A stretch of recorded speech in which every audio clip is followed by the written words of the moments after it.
that that golf bag is in front of me. I'm going to really feel how my right side can strike the golf bag, which pulls my arm plane underneath me and back in. Then when I reach end of range, arm plane comes back up.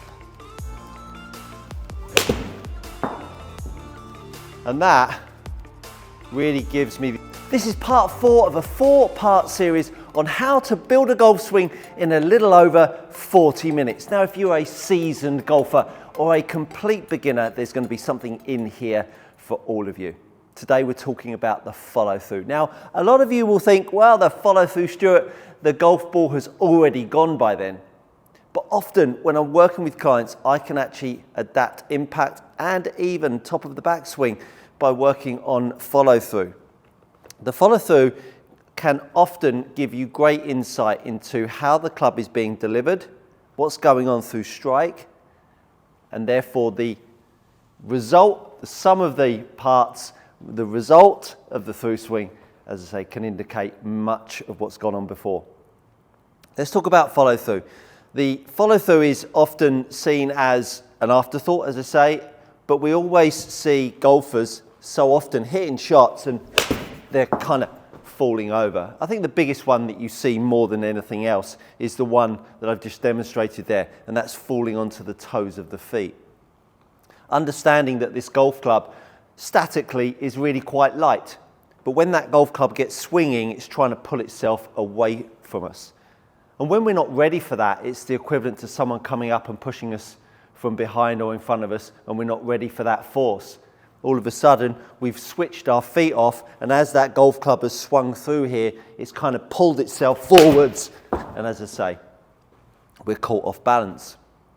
So how we use our feet through strike is obviously an important ingredient. I've done a lot of content on foot pressure. Go check out some of that content. But what I wanted to talk about is a follow-on really from my impact video that I've done just recently.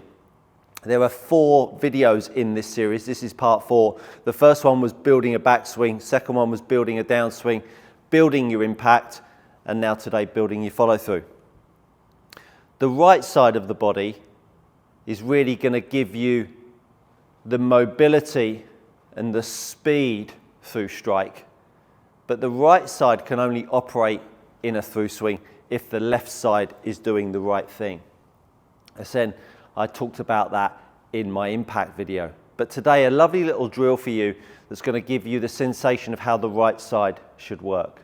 I've got the tour bag out and I've got it up in front of me. So I'm going to set myself up to this golf ball here, and then what I'm going to do is I'm going to take my golf club and I'm going to run it along my hip line.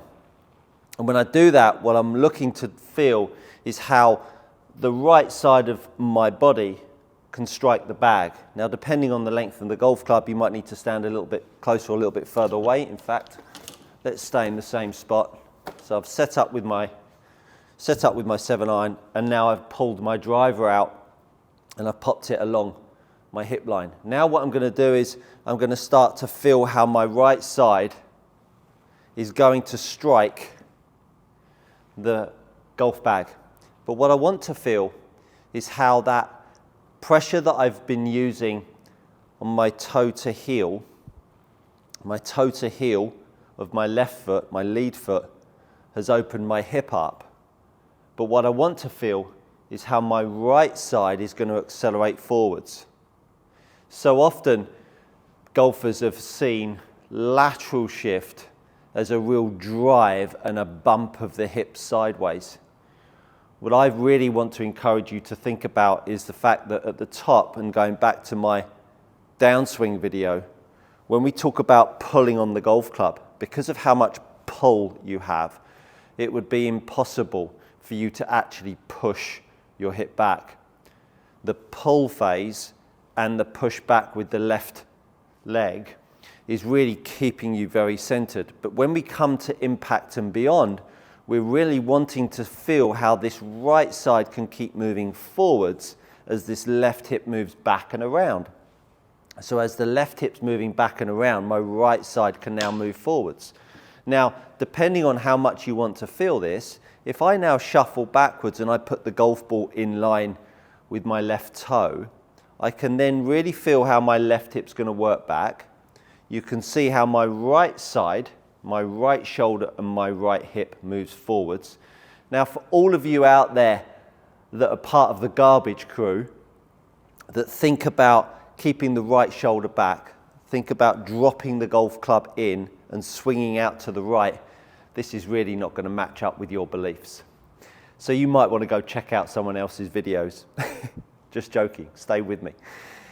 So we're feeling that left hip move back, and now I'm feeling my right hip move forwards. I'm feeling my right shoulder move forwards, and all of a sudden, I really get a good sense of how my shoulders can level themselves off. And I can allow my left hand to sit down and to the left here. And so that sensation on the through swing really mobilizes the right side and really gets your body through the shot. The stability in which the left foot has will allow the speed of the right side to move around. And so a cracking little drill is to use one of these wedges. And I did a couple of videos on these wedges. Again, go check those out. I'm now going to put the wedge with the thick end tilted up. And I'm now going to do exactly the same drill. In fact, let's come away from the bag here. So I'm now going to feel how that wedge pushes the force back into my heel. And I'm now going to move myself forwards. And so that toe to heel pushes the hip back, which drives the right shoulder and the right hip forwards. But of course, when we are in posture, as I move my right side around, because I now have side bend, the importance of that left heel is paramount, because the pressure on that left heel is going to enable you to keep that side bend that we had, that created at address. So the speed of the right side comes from the pushing back of the left side, and then what happens with the arm plane is that the arm plane then wants to feel like it stays underneath your chest. Let's drag that back in. So I'm feeling the right side move around, feeling like the right hip can get up with the left foot.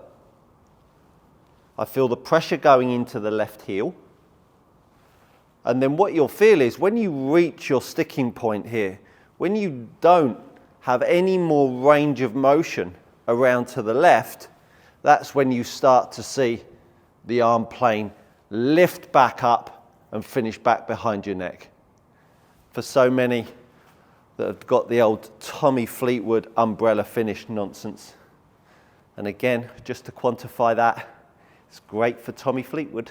He's a pretty tasty golfer, but it might not be the way forwards for you. So be cautious of that Tommy Fleetwood finish. Let me get my 7-iron back out. So when I set myself up here, hopefully TrackMan gets this. If not, we'll hit another one. So I'm feeling the right side of my body move around into the heel. My right hip is going to feel like it's striking the bag. My right shoulder is going to feel like it's striking the bag, which pulls the golf club in. And then when I reach the end of range, that's when I start to feel how my arms then swing up. So there's the pressure in the foot. The right hip, the right shoulder are going to strike the bag. I'm into my left heel, arm plane down. TrackMan doesn't like it. Let's move that out of the way. So still thinking visually that that golf bag is in front of me. Going to really feel how my right side can strike the golf bag, which pulls my arm plane underneath me and back in. Then when I reach end of range, arm plane comes back up. And that really gives me the opportunity to be in a really tidy full swing position. Hopefully there's been some ingredients in there. If you're tired of paying too much for your premium leather golf gloves, head over to gxgolfgloves.com. These are gloves trusted by tour players and elite amateurs alike. Use my code GOODCOACHING to receive 10% off your next order. Go try them out. You won't be disappointed. There, that might have killed off a few beliefs, but also giving you an understanding of how to mobilize your body to get yourself into a balanced follow-through position. I really enjoyed that, and I've really enjoyed this 4-part series. Do go and check them all out. They're all around me now. Enjoy. Thanks so much for watching. Do consider subscribing while you're here. And that, my friends, is good coaching.